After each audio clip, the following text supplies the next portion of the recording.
Um, Hello. It has been a minute since I made one of these videos, but I thought today I had kind of an interesting question for anyone out there that might have an answer. And I wanted to talk about, so I've been getting a lot of videos in my YouTube recommended this week and just kind of lately again about like consciousness and sort of like metaphysical like dialogues and stuff just on the nature of reality and whatnot, or like the inner workings of reality. And I'm kind of curious. I have this like dilemma in my head. I guess this is sort of a rant, where I feel like there have been times in my life where I have gone to meditation and, you know, spent a lot of time kind of living outside of reality for mental relief. Because I guess there's this, idea that the human experience is one of suffering. And so a way to retreat from that is all of this sort of like esoteric, it's not even esoteric, just these spiritual practices. That's a good way to put it.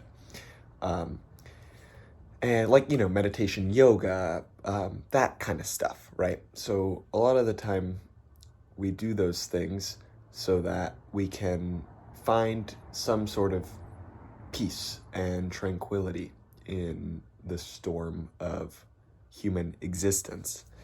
And I've investigated that before, and it's a perfectly fine way to live one's life.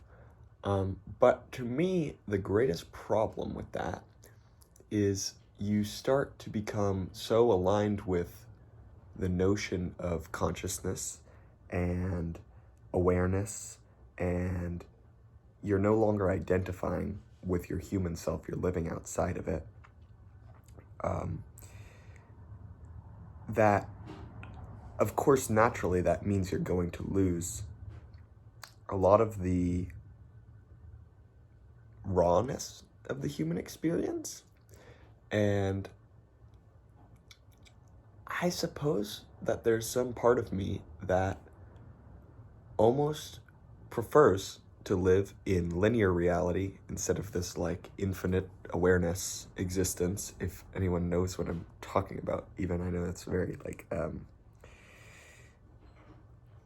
very, maybe I'm not articulating it the best way.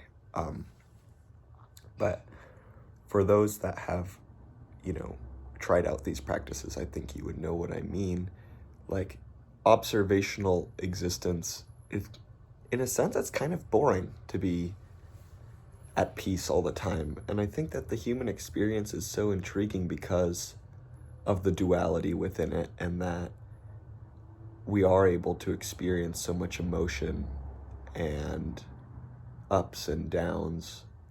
And like, to me, to make art, that stuff is necessary, and to have a full experience. And I don't really see the point of, if I'm gonna just live peacefully, then what's the point of even being a human at all? I feel like I'm here now as Johnny Valentine, so I might as well make the most of it, right? And so I guess there's some sort of balance where it's like you don't want to go too far into the deep end of